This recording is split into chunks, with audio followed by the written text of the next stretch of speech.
පොළොන්නරියේ ඉඳන්ම අද වෙනකන් ආවේ නෑ බෝලා. කොහේ රොන්දක ගියාද දන්නේ නෑ. ඉති පුතේ වෙනෝනා අපේ කොළුව දැක්කේ නැද්ද දැන්නේ ජම්බෝල ගෙඩිය වගේ උසයි බඩ ගෙඩිය තියෙනවා මටත් වඩා දැක්කේ නෑ නේද නෝනා. රාබෝට් එකේ ඔක්කා ඔය වගේ නොතන්දාලයා තමයි මම එක තමයි හැව්වේ. අල මු පේන්නේ නැහැ මාත්‍යා ඇස් දෙකවත්. ඉති පුතේ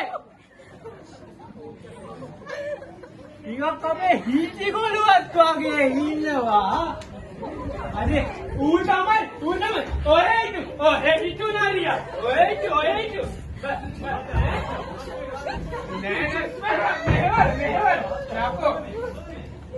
නෑ මහත්තයෝ අපි බොහොම අමාරුවෙන් වගා කරලා ජීවත් වෙන මිනිස්සු මූට උගන් මහත්තයෝ මූ මට ඊයේ කිව්වා විශ්වවිද්‍යාලයක් තියෙනවා අනුරාධපුර පැත්තේ කියලා කිව්වා.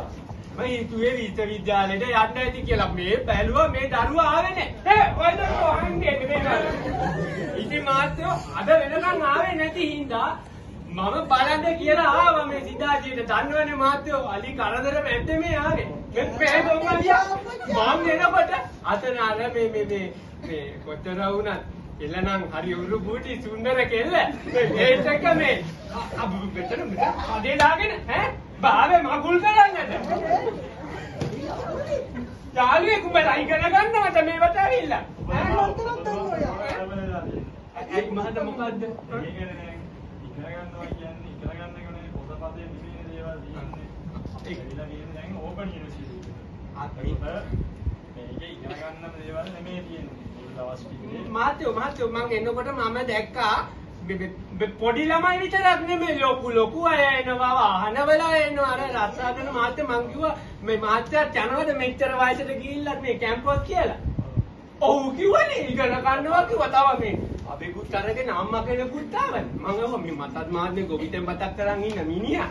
මටත් බැරි වෙයිද මේ පොඩ්ඩක් ඔය මොනවා හරි දෙයක් ඉගෙන ගන්න කියලා. ඊපස්සේ කිව්වා මේ පුළුවන් ගිහලා හම්බෙන්න කියලා. මම ඒකයි මේ පැත්තට ආවේ. මට ඇත්තද ඔය කතාව ඔය කියන්නේ? අනෝන ඇත්තද මේ කියන කතාව? මාත්‍ය ඇත්තද මේ නෝන ඇත්තද මේ කියන කතාව? මේකක් තියෙනවද? අයිබෝන්ට මාන කතන්දර නේද මේවා? හැබැයි එක අතකින් හොඳයි එහෙම නේද? පොඩුව ඊටි අපිත් කිසිම ආරම්භයක් නැහැ. අපිට ගන්නකෝ මම මේ ලාස්ටිකේ අපිත් එක්ක ඉඳලා අද මේ ගලලා දැන් ඊළඟ ලාස්ටිකේ ඉගෙන ගන්නවා. දිවනපට මම හිතන්නේ මොනවා හරි දාදුරාව වැඩක් කරලා දුවනවා කියලා. අපි සංගණනයක් කරා. සංගණනයක් ආර්ගාවනේ හිව්වා. තියෙනවද? එන්ඩෝල් සංගණනය කියලා එකක් තියෙනවා. එහෙමද?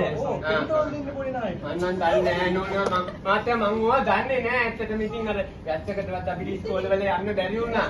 ඒකනේ වැස්ස දවසට අපි හිටියේ වෙන කොහේ හරි ගිහිල්ලා ඉස්කෝලේ ගියේ නෑ නේ කාලේ. ආයෙත් මහත්තයා. ඕවා කම්මකා වෙන්න අපි දැන් ඔක්කොම එකතු වෙලා දැන් වාත් ආවේ ඉතලා කියමු. සින්දු කියනද මේවල්? අනිවාර්යයෙන්. මේක මහත්තයාවද පැදුරු සාජ්‍ය වගේ දානවා. අපි එක කමන්නේ. ගන්නම්ම. අල්ල ගන්නම්කෝ ඒවට. අපි කියමු දෙන්න. පාටිය නැහෙන්න.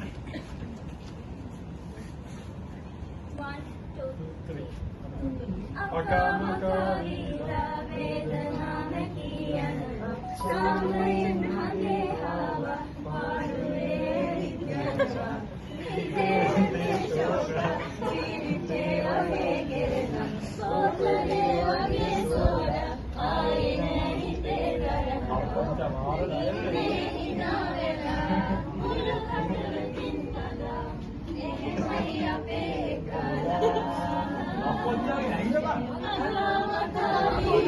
වේදනාම කියනවා සාමයෙන් හදේ ආවා පාඩුවේ විද්‍යාවා ආදරේ දුකාර හාර හාර හොයනවා ආදරේ සැබෑ සිංහකේ නිසා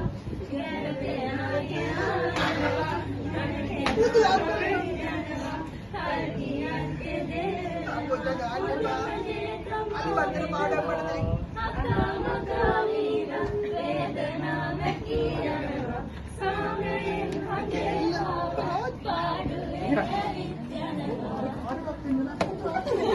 බලන්න. සෝම මම මට හැබැයි කියන්නේ කියන්න බෑ. ලස්සන හුඩු බූටි චීස් කෑල්ලක් තමයි. හරි හරි හරි. අසාදිනේ හැමෝටම බලන්න.